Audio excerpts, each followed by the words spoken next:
నిజంగా మీరు ఒకరిని ప్రేమించడం మొదలుపెట్టినప్పుడు, ఒక అమ్మాయిని కానీ ఒక అబ్బాయిని కానీ మీరు ప్రేమించినప్పుడు వాళ్ళ గురించి ఆలోచించడం మొదలు పెడతాము, ఆలోచిస్తూనే ఉంటాము. మనం ఎవరినైతే ఇష్టపడ్డామో, మనం ఎవరైతే ప్రేమిస్తున్నామో వాళ్ళ గురించి ఎక్కువ ఆలోచిస్తాము. వాళ్ళు బాగుండాలనుకుంటాము, వాళ్ళు డెవలప్ అవ్వాలనుకుంటాము, వాళ్ళు హ్యాపీగా ఉండాలని కూడా అనుకుంటాము.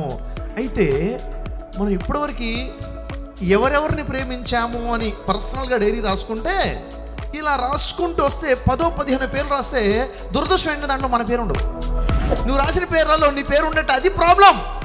నేను ఆమెను ప్రేమించా, నేను ఆయన్ని ప్రేమించా, అరే నువ్వు ప్రేమించుకోవట్లేదు, అది ప్రాబ్లం.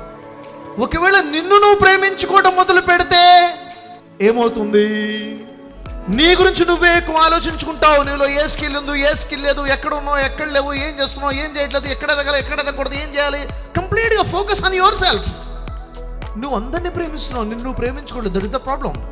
ఎంత ప్రేమించాలి నిన్ను నువ్వు, ఎంత నీ గురించి ఎక్కువ ఆలోచించుకోవాలంటే, నువ్వు ఒక అమ్మాయిని లేక అబ్బాయిని ఇష్టపడ్డప్పుడు ఎంతగా అయితే ఆలోచిస్తావో ఆ స్థాయిలో నిన్ను నువ్వు ప్రేమించుకో. ఏ సార్ నో, వాళ్ళు ఉన్నత స్థాయిలో ఉండాలని కోరుకుంటావు కదా, నువ్వు ఉన్నత స్థాయిలో ఉండాలని నువ్వు కోరుకో. ఎంతగా అంతగా డ్రీమ్ బిగ్, ఉన్నతంగా ఆలోచించుకో. ఇంప్రూవ్ యువర్ స్కిల్స్, డెవలప్ అవ్వాలి కదా, నువ్వు డెవలప్ అవ్వాలి. నీ స్కిల్స్, నీ కమ్యూనికేషన్, నీ నాలెడ్జ్, నీ యాటిట్యూడ్ బెటర్ అవ్వాలి. నీకోసం నువ్వు ఇంప్రూవ్మెంట్ కోసం చేసుకో. నెక్స్ట్, హ్యాపీగా ఉండాలనుకుంటున్నావు కదా, నీ యాటిట్యూడ్ని పాజిటివ్గా మార్చుకొని, నీ మైండ్ సెట్ని పాజిటివ్గా మార్చుకొని, నీ రిలేషన్స్ని బిల్డప్ చేసుకుంటూ ముందుకెళ్ళు. నిజంగా నువ్వు ప్రేమించుకుంటే, ఇప్పటివరకు నేను నిజంగా ఇట్లా ఎప్పుడు ప్రేమించుకోలేదు అనే వాళ్ళు ఎంతమంది ఉన్నారు? ఇప్పుడు నాకు అనిపించింది, ఇప్పటి నుంచి నేను ప్రేమించుకోవడం మొదలు పెడతాను సార్. పెట్టుకున్నారా ఎప్పుడన్నా? మీకు మీరు ముద్దు పెట్టుకుర్రా? మనిషి ఎందుకు సక్సెస్ అవ్వట్లేదంటే వాడు ప్రేమించుకోవట్లేదు కాబట్టే సక్సెస్ అవ్వట్లేదు. మిమ్మల్ని మీరు ప్రేమించుకోవడం మొదలు పెడితే మీ గురించి మీరు ఎక్కువ ఆలోచిస్తారు. మీ డెవలప్మెంట్, మీ గ్రోత్, మీ హ్యాపీనెస్ కోసం మీ ఫోకస్ అనేది ఉంటుంది, లేకపోతే అది ఉండదు. సో నిజంగా చెప్పాలనుకున్న విషయం అంటే, ప్రేమించుకోవడం మొదలు పెట్టండి. మీకోసం మీరు గడపండి, మీకోసం మీరు టైం ఇన్వెస్ట్ చేసుకోండి. మీరు ఎంతమంది ఫ్లైట్ జర్నీ చేయలేదు?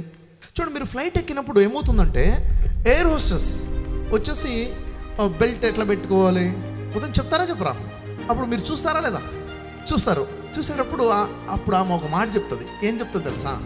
ఫ్లైట్ ఎగురుతున్న క్రమంలో ఎప్పుడైనా ఫ్లైట్లో గాలి ప్రెజర్ తగ్గిపోతే అప్పుడు మీరు కూర్చున్న పైనుంచి ఆక్సిజన్ మాస్క్ ఇలా వేలాడుతుంది అని మాస్క్ ఇలా చూపించి ఈ మాస్క్ మీరు ఇలా పెట్టుకుని ఇలా పెట్టేసుకోవాలి, దాంట్లోంచి గాలి వస్తుంది అని చెప్తుంది. సార్ నో, విన్నారా? ఎంతమంది విన్నారు? ఒక మాట చెప్పింది. అప్పుడు మీరు గమనించాలి లేదు? అప్పుడు ఏముంటుందంటే, ఒకవేళ అప్పుడు మీ పక్కన చిన్న పిల్లలు కానీ ముసలి వాళ్ళు కానీ ఉంటే వారికి హెల్ప్ చేయండి, ముందు వాళ్ళకి పెట్టండి. మానవత్వం కదా, హ్యూమానిటీ కదా. ఏం చేయాలంట? ముందు ఫస్ట్ వాళ్ళకి పెట్టండి, ఆక్సిజన్ కదా, ముందు వాళ్ళకి పెట్టండి అని చెప్తుంది. Yes sir no? Yes sir? No sir, no. ఏం చెప్తుందో తెలుసా? పొరపాటున కూడా ముందు వాళ్ళకి పెట్టొద్దు, ముందు నీ ఆక్సిజన్ మాస్క్ నువ్వు పెట్టుకో, నువ్వు బతుకుంటే వాళ్ళని కాపాడతావు. Yes sir no? కండిషన్ ఫ్లైట్లో ఆక్సిజన్ పక్కన మీ అమ్మున్నా, నానున్నా, కొడుకున్నా, కూతురున్నా, చిన్నోడున్నా, ఎవడున్నా ఫస్ట్ నువ్వే పెట్టుకో. ఎందుకు? నువ్వు బతుకుంటేనారా నలుగురు చూసుకుంటావు అని. నిన్ను నువ్వు ప్రేమించుకుంటేనే నువ్వు నలుగురిని ప్రేమించగలుగుతావు. నీ భార్యని, మీ అమ్మని, నాన్నని, కూతుర్ని, కొడుకుని, హస్బెండ్ని నువ్వు ఇష్టపడాలి, వాళ్ళని సేవ చేయాలి, వాళ్ళ కోసం నువ్వు నిలబడాలి. నువ్వు నిలబడు ఫస్ట్. Love your self.